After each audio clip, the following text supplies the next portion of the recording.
Hello दोस्तों, नमस्कार। ये मानव स्वभाव भी इतना अजीब है।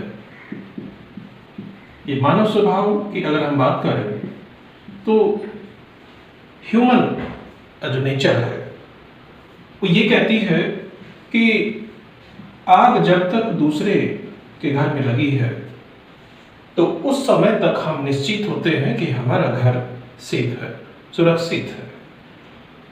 हम ये नहीं सोच पाते कि ये आग, सपोज करिए कि यहाँ लगी हुई है और हमारा घर यहाँ है और हवा का जो रुख है वो इधर है, हवा का रुख इस साइड है, तो हम कुल मिलाकर निश्चित इस तरह हो जाते हैं कि ये हमारा घर है और आग यहाँ लगी है, ये दूसरे का घर है। तो ह्यूमन साइकोलॉजी के हम निश्चित हैं, हमें कोई प्रॉब्लम नहीं है, कोशिश थोड़ा करते हैं कि उसकी आग बुझे, लेकिन पूरा मन से कोशिश नहीं करते हैं। लेकिन अगर हवा का रुख बदल गया, हवा इधर से इधर की साइड आ गई, तो आपके, यानी ये मानव स्वभाव की बात कर रहा हूं मैं, स्पेशली आपके लिए ये जो है, ये मेरा डिस्कशन आपके लिए नहीं है। ये मानव स्वभाव है कि हवा का रुख अगर आपके घर की साइड हो गया तो आपके चेहरे पे चिंता की जो लकीरें हैं वो आ जाती हैं। यानी कि जब तक आंच अपने तक ना पहुंचे तो हमें कोई भी प्रॉब्लम नहीं है। ये कोशिश 100% कोशिश हम नहीं करते कि आग ये पड़ोसी के घर में है तो उसको यहीं बुझा लिया जाए, यहीं रोक लिया जाए। ये बात मैं क्यों कर रहा हूं, उसका भी कारण है।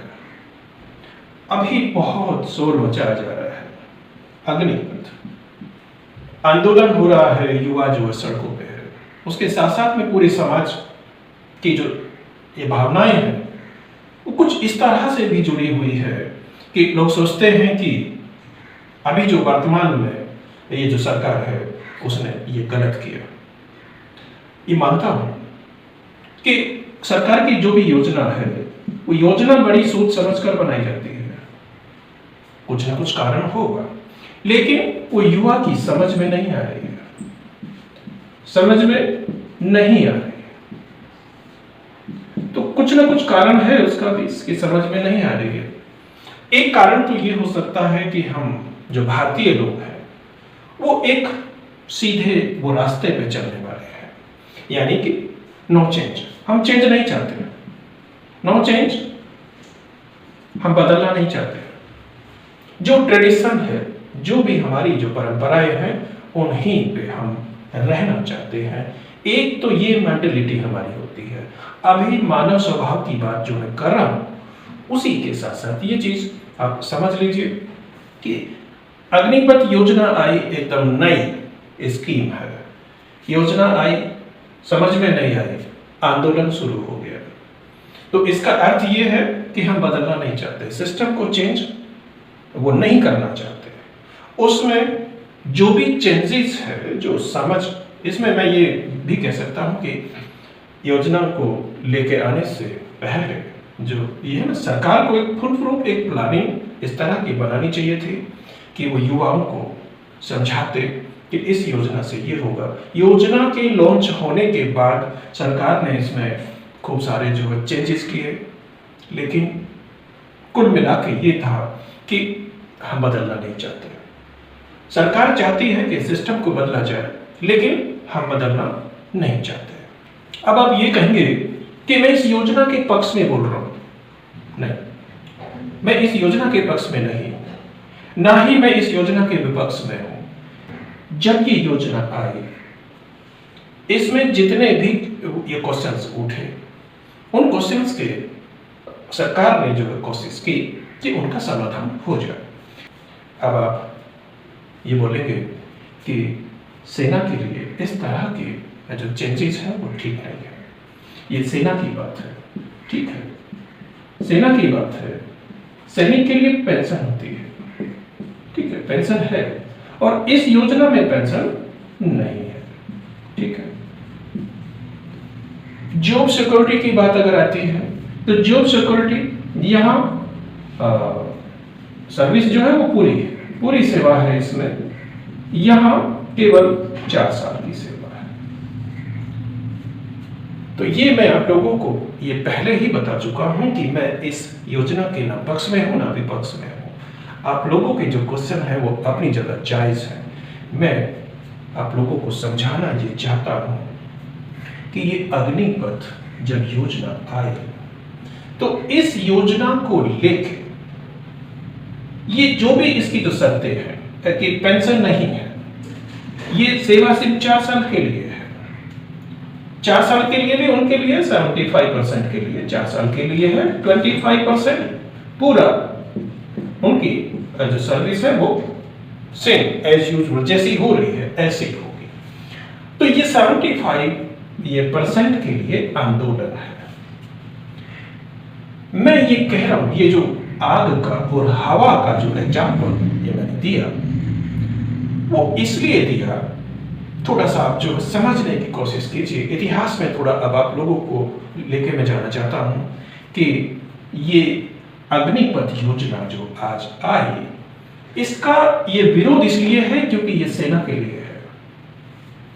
लेकिन ये अग्निपथ योजना का इतिहास आप लोगों को पता नहीं है। ये बहुत ओल्ड योजना है, पुरानी स्कीम है।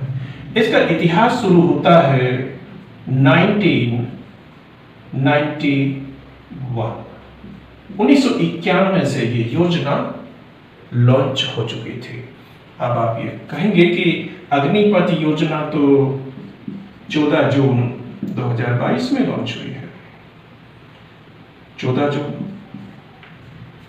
22 में, लेकिन आप लोगों को क्योंकि ये आग यहां लगी थी, हवा का रुख भी आपके वो घर के दूर था, यानी कि दूसरी तरफ था, तो इसलिए आपको ये महसूस होता है कि ये योजना 14 जून 2022 में लॉन्च हुई, लेकिन ये योजना 1991 में लॉन्च हो चुकी थी।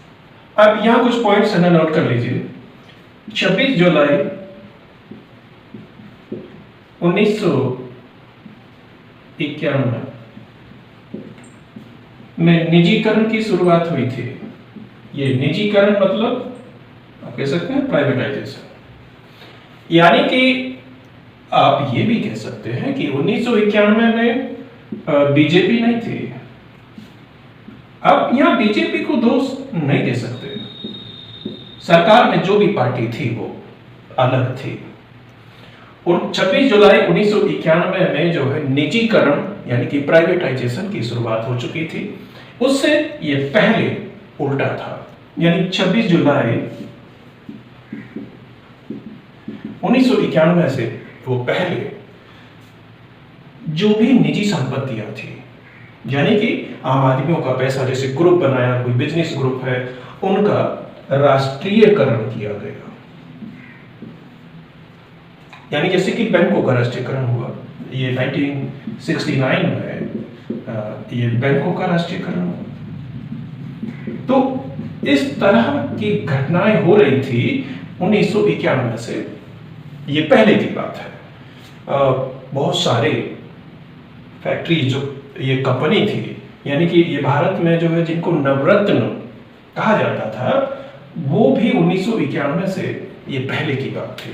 लेकिन 1991 में ये अग्निपथ शुरू हो गया था, यानी कि निजीकरण का मतलब अग्निपथ स्टार्ट हो गया था। 1991 में जो ये निजीकरण की शुरुआत हुई, उसमें ये था कि जितनी भी ये राष्ट्रीय संपत्ति है, यानी जो कंपनियां हैं, कोई भी संस्थान इस तरह का है, उसके पहले शेयर बेचना शुरू हुआ, शेयर बेचना शुरू हो गए। लेकिन उसके बाद एक ट्रेंड शुरू हुआ। ये ट्रेंड शुरू हुआ कि शेयर जो है वो बल्क में, शेयरों को एक ही आदमी, यानी कि आप कह सकते हैं वो कंपनी, एक ही कंपनी को बहुत सारे शेयर एक साथ में दे दिए गए। ये पहले ये फाउंडेशन थी कि एक आदमी को ज्यादा शेयर नहीं देने हैं, यानी कि फिर भी शेयरों को बेचने के बाद सरकारी हिस्सेदारी को घटाने के बावजूद भी ये होल्ड नहीं था किसी का कि ये कंपनी जो है ये कोई ये कह सके कि ये जो मेरी है। लेकिन जब शेयरों को एक ही आदमी यानी एक कंपनी को बेचना शुरू किया और उस कंपनी की हिस्सेदारी उस संस्थान में बढ़ती चली गई, और फिर क्या हुआ कि पूरा का पूरा संस्थान ही प्राइवेट हो गया। यानी सरकारी जो संस्थान था, सरकारी जो कंपनियां थी, वो पूरा का पूरा ही यानी उसका जो शेयर है कंपनी का, ये प्राइवेट कंपनी थी, इसका जो शेयर है वो इतना बढ़ गया कि उसने पूरे के पूरे संस्थान को ही ले लिया। इस तरह से सरकारी संस्थान धीरे धीरे वो प्राइवेट। आप ये सोच रहे होंगे कि ये बीजेपी की पार्टी है, इसने किया, लेकिन फैक्ट आप लोगों को पता होना चाहिए। मैं ये चाहता हूं कि आपको सच्चाई का पता हो। 1991 में बीजेपी नहीं थी, तो निजीकरण की शुरुआत 1991 में हो चुकी थी, यानी कि प्राइवेटाइजेशन 1991 में शुरू हो गया था। शेयरों को बेचना धीरे धीरे फिर पूरी की पूरी वो जो है कंपनी को ही ये प्राइवेट हाथों में दे देना, ये परंपरा शुरू हो चुकी थी 1991 में। 1956 से लेके 1999 तक अगर जीवन बीमा क्षेत्र की बात करें, जीवन बीमा क्षेत्र, तो इस क्षेत्र में केवल एक कंपनी थी, LIC। आप लोगों को पता है, लाइफ इंश्योरेंस कॉर्पोरेशन, और ये सरकारी थी। 1999 के बाद यानी कि 91 में शुरू हुआ था प्राइवेटाइजेशन, लेकिन जीवन बीमा क्षेत्र केवल LIC के पास था, एक कंपनी थी, ओनली वन। लेकिन 1999 के बाद आज सैकड़ों कंपनियां, सैकड़ों आ गई हैं प्राइवेट। अब लाइफ इंश्योरेंस का, जीवन का ये बीमा, और वो किस तरह से क्लेम देते हैं, क्या स्थिति है, आप लोगों को पता है। ये प्राइवेट जितनी भी कंपनियां हैं वो सब ये प्रॉफिट के लिए आती है। अगर उनको लाभ नहीं होगा तो वो व्यापारी क्यों करेंगे? कोई भी व्यापारी, कोई भी अगर वो बिजनेस करता है तो वो केवल वो लाभ के लिए करता है। अब जीवन बीमा के क्षेत्र में भी लाभ का ये सिस्टम 1999 से शुरू हो गया था। यानी कि मैं एक सिस्टम समझा रहा हूं आपको, फैक्ट। अब LIC को भी क्या हुआ, LIC के जो शेयर थे, LIC के शेयर को भी बेचना शुरू कर दिया, और अब धीरे धीरे ये LIC भी एक प्राइवेट फर्म हो जाएगी। हमारे देश में एक सोच है हम किसानों की, कोई भी आप छोटी मोटी प्रॉपर्टी ले तो क्या करते हैं, हम मिठाई काटते हैं, यानी कि खुशी होती है। और स्पेशली गांव की अगर मैं बात करूं कि गांव में लोग बाग जो किसान है, उनकी जो जमीन है, उनके लिए वो माँ के समान है। यानी कि आपने ये कोई प्लॉट लिया या कोई खेत लिया तो खुशी होती है, और उस खुशी, उस स्थिति में जो है मिठाई वो बांटी जाती है, लड्डू बांटते हैं, स्पेशली जो लड्डू की बात आती है। लेकिन जब किसी चीज को बेचते हैं तो ये भारतीय है, ये मानव का स्वभाव है कि उसको ये बेइज्जती महसूस होती है, यानी कि इंसल्ट फील करता है। कोई भी मजबूरी में बेचता है। अगर कोई सपोज करिए कि प्रॉपर्टी डीलर है जिसका बेचने का काम है, यानी ये जो है प्राइवेट, ये वो कंपनी है, उसका काम ही यही है, वो खरीदना और बेचना, और वो तो ये व्यापारी है। मैं एक नॉर्मल आदमी की बात कर रहा हूं। सरकार ये व्यापारी नहीं है। इस चीज को आप लोग जो है समझ लीजिए। ये जो कंपनियां और उनके शेयर जो बेचे जा रहे हैं, कौन बेच रहा? सरकार बेच रही है। 91 से अगर हम पीछे जाएं तो काम खरीदने का हो रहा था। उस टाइम पे किसी और पार्टी की सरकार थी। तो ये 91 से सरकारी संपत्तियों को बेचने का क्यों विचार आया, क्या रीजन रहा, ये तो ना आप लोग जानते हैं ना मुझे पता है। 1991 तक केवल एक टीवी चैनल था। एक टीवी चैनल आप लोग देखते थे जिसका नाम था दूरदर्शन। केवल एक था। उसमें जो भी न्यूज आती थी, जो भी समाचार आते थे, उनकी एक विश्वसनीयता थी। यानी हम ये मानते थे कि जो भी न्यूज हमने सुनी है वो सच है। 1991 के बाद जब ये निजीकरण शुरू हुआ, यानी कि प्राइवेट ये लालम को हमने ये कह दिया कि आप लोग भी जो है टीवी चैनल खोल लीजिए। तो 1991 के बाद 1992 में ये प्राइवेट ये चैनल आया और वो था जी टीवी।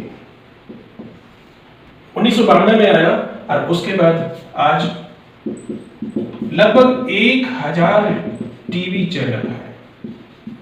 इन चैनल्स पर जो समाचार आते हैं, जो खबरें आप लोग देखते हैं, ये मारामारी है, होड़ है एक दूसरे में कि हम क्या दिखाएं, हम क्या दिखाएं। यानी कि इतनी हायतोबा, उसका रीजन क्या है? विज्ञापन।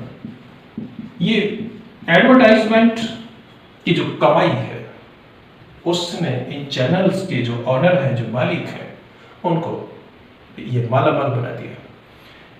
ये सभी के सभी ये प्राइवेट चैनल है।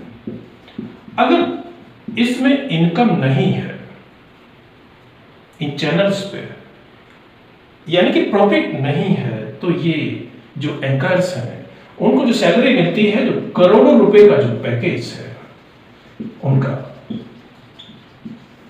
एसी रूम में रहते हैं, गाड़ियों में घूमते हैं, इनके जो एंकर्स होते हैं, तो अगर उनको प्रॉफिट नहीं है तो ये पैसा कहां से आ रहा है? आज का टाइम ये है कि कोई भी इस चैनल को नहीं देख रहा है, दूरदर्शन को नहीं देख रहा है, इन चैनल्स को देख रहा है जो प्राइवेट है। इन्होंने ऐसा क्या किया कि जो दूरदर्शन पे नहीं हो सकता था? यानी कि सरकार ने इंटरेस्ट नहीं लिया इस चैनल को चलाने के लिए। कोई भी सलाह इस तरह की या कोई इस तरह की चीज जो इन चैनल्स में होती है, इन सबको एडवर्टाइजमेंट का पैसा मिलता है, ये दूरदर्शन को क्यों नहीं मिला? ये भी एक सोचने का विषय है। यानी कि ये चैनल को ये बढ़ाने के बजाय ये प्राइवेट को छूट दे दी गई कि आप आइए, आप जो पैसा आप लोगों को कमाना है वो कमाइए।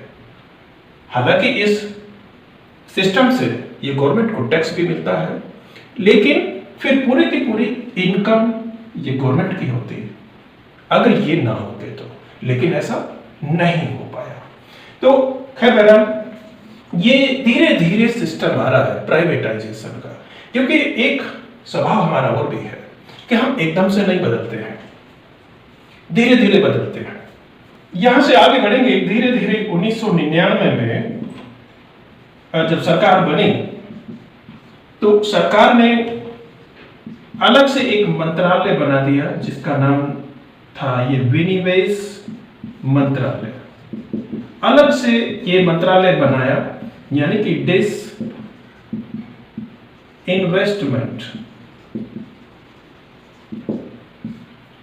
अब इसको आप जो इजीली समझ सकते हैं, इन्वेस्टमेंट मीन्स होता है किसी चीज को खरीदना, यानी उसमें जो है पैसा लगाना, और डिस इन्वेस्टमेंट मीन्स किसी चीज में जो पैसा वो लगा हुआ है उसको वो बेचकर वापस लेना। 1999 में 1991 से लेके और 99 तक धीरे धीरे शेयरों को बेचना, ये जो है प्राइवेट कंपनियों को एक तरह से ये कहना कि आप इस क्षेत्र पर आइए और कब्जा कर लीजिए। लेकिन 1999 में सरकार ने खुलेआम एक ये मंत्रालय बना दिया कि सरकारी संस्थानों में गवर्नमेंट का जो पैसा खर्च हुआ है उस पैसे को किस तरह से वापस लाया जाए, यानी कि उन संपत्तियों को किस तरह से बेचा जाए। देखिए एक एग्जांपल है रेलवे। ये भारत का रेलवे हमेशा घाटे में रहा, लेकिन एक वो रेल मंत्री ऐसे रहे लालू प्रसाद यादव। जब वो रेल मंत्री थे तो आप लोगों ने भी सुना होगा कि उन्होंने रेलवे को प्रॉफिट में ला दिया था। अब कैसे आया ये तो लालू जी को पता है, लेकिन आया था।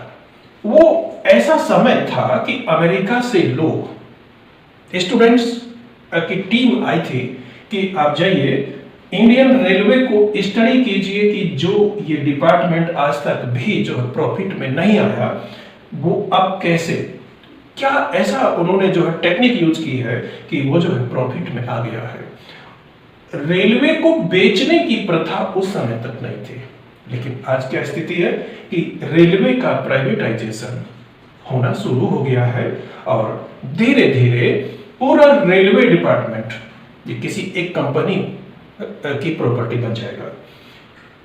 ये 1999 में खुलेआम शुरू हो गया था। 99 से यदि आप पीछे जाते हैं तो ये छुपे रूप से धीरे धीरे हो रहा था। तो मैं ये समझा रहा हूं आपको कि हमारा जो स्वभाव है इंडियंस का वो चेंज एकदम से एक्सेप्ट नहीं करता है। ये सरकार को भी पता था। तो इसलिए 1991 से लेकर 1999 तक 8 साल ये मंत्रालय बनाने में लगे कि अब 8 साल में लोगों को आदत हो चुकी होगी कि सरकारी ये कंपनियों के जो शेयर्स हैं उनको हम बेच रहे हैं, कोई भी दिक्कत नहीं आ रही है, ना ही कोई विरोध है। अब यह मंत्रालय ये बन गया कि अब जो है विधिवत रूप से सरकारी सिस्टम को, सरकारी जो संस्थान है उनको बेचने के लिए अच्छे अच्छे ग्राहक ढूंढिए। ये इस मंत्रालय का काम था। 2004 में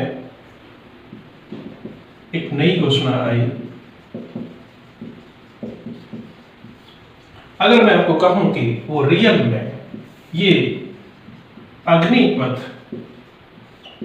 ये पार्ट 1 था, अग्निपथ पार्ट 1, और ये 90% है,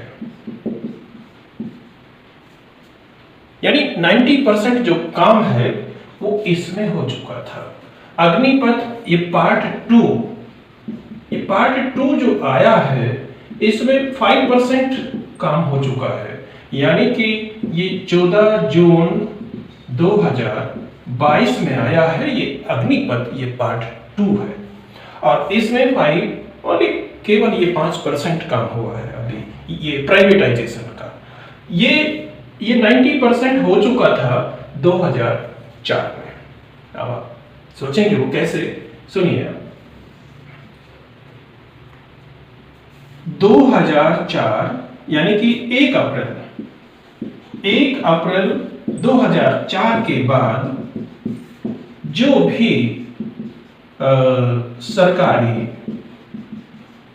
ये कर्मचारी, अधिकारी नियुक्त होगा उसे पेंशन नहीं मिलेगी। जी, पूरे ये भारत के लिए ये घोषणा थी। और 1 अप्रैल 2004 के बाद की जितनी भी नियुक्तियां हैं, चाहे वो कोई भी डिपार्टमेंट है एक्सेप्ट सेना, ये घोषणा सेना के लिए नहीं थी। इसीलिए मैंने कहा ये 90% हुआ था उस टाइम पे। जब ये घोषणा हुई तो उस समय ये सोचा गया कि अभी ये आग किसी और के यहां लगी हुई है, इसलिए हम निश्चित है, तो कोई भी प्रॉब्लम नहीं हुई। इसीलिए मैंने इसे कहा अग्निपथ ये पार्ट 1, और ये वो 90% काम हो चुका था। अभी भी मैं आप लोगों को यह समझा रहा हूं कि ये अग्निपथ योजना या ये शब्द कोई नया नहीं है। ये 1991 से शुरू हुआ और स्टेप बाय स्टेप ये बढ़ता जा रहा है, धीरे धीरे आगे ये बढ़ेगा। और देखिए यहाँ 90% था, फिर अब ये 5% और आ गया, 95% हो गया, तो 5% अभी ये जो बचा हुआ है वो भी धीरे धीरे हो जाएगा। तो 1 अप्रैल से लेकर ये घोषणा जो हुई थी कि किसी को पेंशन नहीं होगी, लेकिन एक गुंजाइश उस टाइम भी बची हुई थी कि सर्विस का जो टाइम है वो नहीं छेड़ा गया था, वो फुल टाइम था। जो भी टाइम की सर्विस है वो फुल टाइम। अब आप देखिए कि 2004 के बाद 2022 18 साल के बाद अग्निपथ ये पार्ट 2 शुरू हुआ है, तो 18 साल लगे। यानी मानव स्वभाव को रीड करना एक बहुत ही टेक्निकल काम है। धीरे धीरे हमें आदत हो जाती है, जिस किसी भी माहौल में हमें रखा जाए, शुरू में विरोध होगा लेकिन फिर धीरे धीरे आदत हो जाती है। तो 18 साल के बाद फिर अब ये अग्निपथ ये पार्ट 2 आया है। इसमें कोई एक पार्टी जिम्मेदार नहीं है। अगर आप ये मानते हो कि इसके लिए ये बीजेपी जिम्मेदार है या मोदी जी जिम्मेदार है, नहीं। अब आप देखिए कि 1991 से शुरू होकर 2022 तक क्या बीजेपी रही है? ये क्या बीजेपी की ही गवर्नमेंट थी? नहीं, बीच में कांग्रेस भी आई है और पार्टियां भी रही है। 2004 में ये घोषणा हुई थी कि पेंशन नहीं मिलेगी, ये पेंशन नहीं है। लेकिन इस बीच में कांग्रेस की सरकार भी आई थी और मनमोहन सिंह उस सरकार के पीएम थे और वो जो है वित्त मंत्री भी रहे हैं पहले। उनको तो ये वित्त के बारे में यानी कि इकोनॉमी के बारे में पता है कि जिस कर्मचारी को पेंशन नहीं दी जा रही है उसका ये भविष्य क्या होगा। यानी कि कोई भी कोशिश नहीं की गई कि इस फैसले को पलटा जाए और सबके लिए पेंशन शुरू की जाए। ये बात अलग रही। इसमें एक शर्त और थी कि 2004 में यह शुरू हुई है, इसमें राज्यों के लिए बाध्यता नहीं थी। अटल बिहारी वाजपेयी जी के टाइम पे यह घोषणा लॉन्च हुई, लेकिन उन्होंने वो राज्यों के लिए बाध्यता नहीं की थी। उन्होंने ये कहा था कि जो राज्य चाहे वो पेंशन इजीली दे सकता है, उनके राज्य के जो कर्मचारी हैं वो दे सकते हैं, लेकिन धीरे धीरे सभी राज्यों ने बंद कर दी। अलग अलग राज्यों में अलग अलग पार्टियों की सरकार थी। देखिए 2004 की यदि हम बात करें तो ये बीजेपी का जो आधार था वो उतना नहीं था, लेकिन मोस्टली राज्यों में कांग्रेस की सरकार थी। अगर आप यूपी की बात करें तो यूपी में जो है मुलायम सिंह यादव थे उस समय के सीएम, सेंटर में बीजेपी और यूपी में मुलायम सिंह यादव।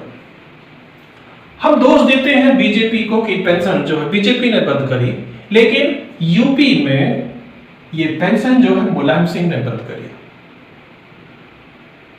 यूपी में 2004 में बीजेपी नहीं थी, तो उस टाइम पे यूपी के जो सीएम थे वो जो है मुलायम सिंह यादव थे, उन्होंने पेंशन बंद की थी।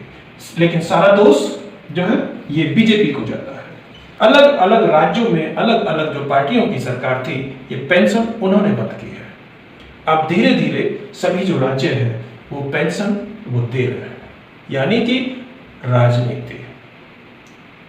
राजनीतिक वजह से वो लाभ के लिए ये घोषणाएं हो रही है कि हम वही पेंशन फिर वापस देंगे। अरे तो बंद क्यों की थी भाई? सेंटर ने कोई फोर्स नहीं किया था आपको, इतना ये दबाव नहीं था कि आप पेंशन को बंद कर दीजिए। ये राज्यों की स्वेच्छा के ऊपर छोड़ा हुआ था, लेकिन सबने बंद कर दिए थे। अभी यूपी का चुनाव हुआ तो अखिलेश जी ने कहा कि हम पुरानी जो पेंशन है उसे ही को वापस देंगे। तो हमारे जो योगी बाबा है उन्होंने मजाक लिया कि बाप ने पेंशन वो बंद की और बेटा अब पेंशन देगा। यानी कि एक ही घर में दो सोच के लोग हैं। ये सब राजनीतिक स्टंट है। ओवरऑल जो डिस्कशन अभी तक हमने किया उसमें मेन जो समस्या है वो आ रही है निजीकरण, यानी कि सरकारी संपत्तियों का जो निजीकरण हो रहा है उसके मूल में जो कारण है वो हमें नहीं पता है। जो लोग सरकार में बैठे हैं उन लोगों को पता है कि सरकारी संपत्तियों को क्यों बेचा जा रहा है, यानी सरकारी संस्थानों में ये जो है प्राइवेट जो पैसा है वो क्यों लगाया जा रहा है। सरकारी संस्थानों को ये प्राइवेट ये व्यापारी के हाथ में सौंपना कुल मिला के सही नहीं है। आप लोगों को याद होगा कि एक ये ब्रिटिश ईस्ट इंडिया कंपनी आई थी भारत में।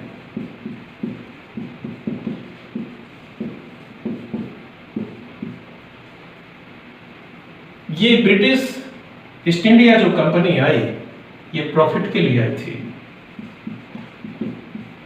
धीरे धीरे व्यापार को बढ़ाया और जो प्रॉफिट कमाया और फिर उसकी लालसा इतनी बढ़ती चली गई कि देश की इकोनॉमी पे कब्जा कर लिया। पूरी इकोनॉमी को उसने होल्ड कर लिया। इकोनॉमी होल्ड होने के बाद फिर उसने पूरा एडमिनिस्ट्रेशन उसको होल्ड कर लिया, यानी कि 200 साल तक ये देश ये गुलाम रहा। इतना अनुभव होते हुए भी देश में, देखिए ये कंपनी विदेशी थी, आप कह सकते हैं कि ये तो विदेशी थी कंपनी, लेकिन ये कंपनी कोई भी हो अपना जो पैसा वो लगा रही है तो वो कुछ सोच समझ के ही, यानी कि प्रॉफिट के लिए लगा रही होगी। और जब उसको वो प्रॉफिट नहीं वो मिलता है बाय चांस, तो फिर वो प्रॉपर्टी उस ही की हो जाएगी। धीरे धीरे ये पूरा का पूरा जो देश है ये प्राइवेट ये कंपनीज के हाथ में चला जाएगा। ये शुभ संकेत नहीं है। ये निजीकरण क्यों हो रहा है हमें नहीं पता, लेकिन कम से कम सेना यानी देश की सुरक्षा, देश की जो सुरक्षा है उसे 100% सरकारी बनाए रखिए, ये प्रार्थना है हमारी। ये बाई चांस ऐसा हो सकता है कि सरकार के पास ये मनी प्रॉब्लम है, ये पैसे की प्रॉब्लम हो सकती है। इतने बड़े देश को चलाना आसान नहीं है, ये पैसे की प्रॉब्लम हो सकती है। तो उसके लिए एक सुझाव है मेरा, जिस तरह से ये राम मंदिर निर्माण के लिए, यानी वो राम मंदिर के लिए हमने समर्पण वो निधि बनाई और पूरे देश ने उसमें दान दिया, जो भी श्रद्धा थी जिसकी, ऐसे ही करके ये वो देश की सेना के लिए। देखिए हम देशवासी हैं, हम वो देश की सेना का सम्मान हम करते हैं और हम ये भी जानते हैं कि देश की सेना है तो हम सुरक्षित हैं। इसलिए सेना के लिए एक राष्ट्रीय सुरक्षा निधि यानी कि नेशनल सिक्योरिटी फंड आप बना लीजिए। ये मेरा अनुरोध है सरकार से कि नेशनल सिक्योरिटी फंड आप बना सकते हैं। हम जो भारतीय लोग हैं, 130 करोड़ की आबादी है भारत की, और ये मेरा दावा है कि हर आदमी इस फंड में दान देगा। अगर आप एक आदमी से 1 रुपया लेते हैं तो 130 करोड़ रुपया हर महीना इस फंड में जाएगा। लेकिन 1 रुपया कुछ नहीं होता, आप एक आदमी से 100 रुपए महीना ले लीजिए, हम स्वेच्छा से देंगे। आप लोग भी इस चीज से सहमत होंगे कि 100 रुपया महीना हम इजीली इस राष्ट्रीय सुरक्षा फंड में दे सकते हैं, लेकिन उसके लिए एक शर्त है। एक शर्त है कि जितने भी विधायक हैं, मंत्री हैं, सांसद है, सबका वेतन और पेंशन ये बंद कर दीजिए। ये सभी क्या है? ये सभी यहां करोड़पति हैं, ये सभी अरबों की संपत्ति के मालिक हैं और इनको ये वेतन, ये पेंशन नहीं मिलनी चाहिए। इनसे जो पैसा ये बचेगा वो ये नेशनल सिक्योरिटी फंड में डलेगा और उसके बाद 100 रुपया महीना हर एक भारतीय नागरिक ये राष्ट्रीय सुरक्षा निधि में देगा। यानी नेशनल सिक्योरिटी फंड में इतना रुपया आ जाएगा कि सेना के लिए हथियार, सुविधाएं और पेंशन आसानी से हो जाएगी। तो ये मेरा जो डिस्कशन है वो देश के लिए है, देश की सेना के लिए है और युवाओं के लिए, युवाओं के रोजगार के लिए इस फंड को यूज किया जाएगा। युवाओं के लिए देश का हर नागरिक स्वेच्छा से इस फंड में कुछ भी देने के लिए तैयार है। देखिए, युवा का रोजगार अगर नहीं होगा तो युवा आंदोलित होगा, आंदोलन में जाएगा। आंदोलन नहीं होना चाहिए, शांति रहे देश में, युवा को रोजगार मिले, उसका ये भविष्य सुरक्षित रहे। उसके लिए भारत का नागरिक कुछ भी करने के लिए तैयार है। ये बेचना समस्या का हल नहीं है। ऐसी स्थिति बनाइए कि हम ये भारत की किसी भी संपत्ति को ना बेचें और बल्कि दूसरी संपत्तियों को हम खरीद लें। तो मेरे इस सुझाव से आप शायद सहमत होंगे। जय हिंद, जय भारत।